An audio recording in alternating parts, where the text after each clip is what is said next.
had 10, or I think maybe he played his 11th game with you the other night, Wednesday night. What have your thoughts been on what Amari's giving you and bringing to the table? Yeah, he's been terrific. You know, he's got a really strong, positive veteran presence with the team in the locker room, on the floor. He's totally committed to winning and just being a part of something that's successful. And you know, for a guy that's had the kind of individual success he's had in his career, he's a total team guy, and he's playing well. You know, so it's been a great acquisition for us, and you know, I think he likes it here too. Along those lines, has he allowed other guys off the bench to play their roles as opposed to having to do too much, like Charlie can be a shooter as opposed to trying to post up or anything like that? He allows guys to stay in their positions. I guess. I'm not sure what you're asking. Well, he allows them to? Well, with him, would he prevent them from doing that? No, as a pick and roll big, it allows for the guards to attack and know that they have the security of a big guy going to the basket, or you can post them up.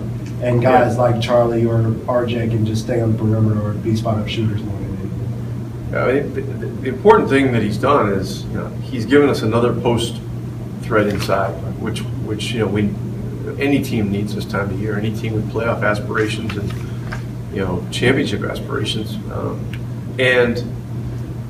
you know, he can pick and pop. So he can space the floor, and he can be a force on the inside. And you know, again, he's just been very enthusiastic about, you know, learning everything he can about our system, both offensively and defensively, and he wants to win. Rick, could you talk about your relationship with Vince and what he meant to you the 3 years he was here? Vince is a great player. You know, he's one of the best players I've ever coached. He was, you know, he had 3 great years for us here.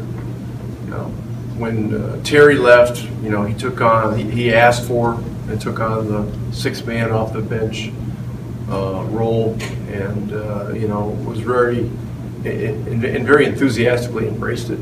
And so, you know, he was a really positive member of the organization for 3 years, and now, you know, he's playing well with these guys. He had the injury; he was out for a while. But he's back now, and he's playing well again. You know, so, you know, he's another prop you got to deal with.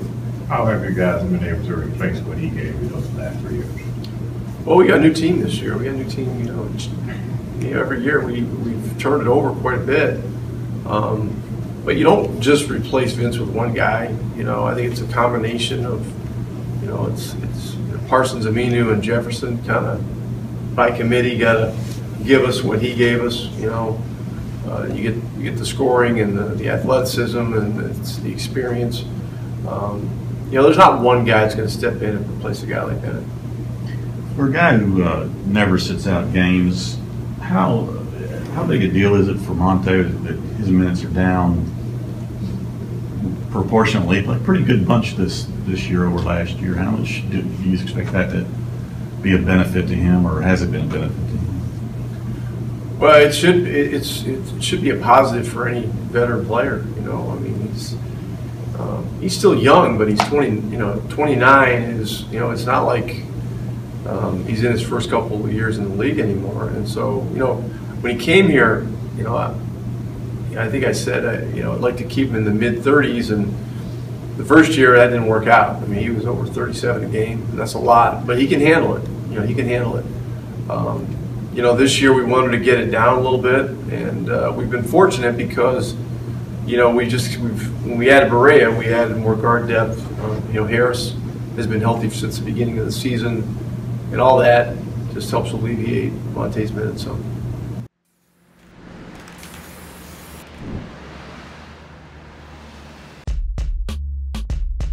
It's definitely a blessing, man. But more importantly, I think it's important that we're winning. We're winning games, and I think that's the most important part. Everybody on this team did a great job of contributing and coming out every night and giving us what they have.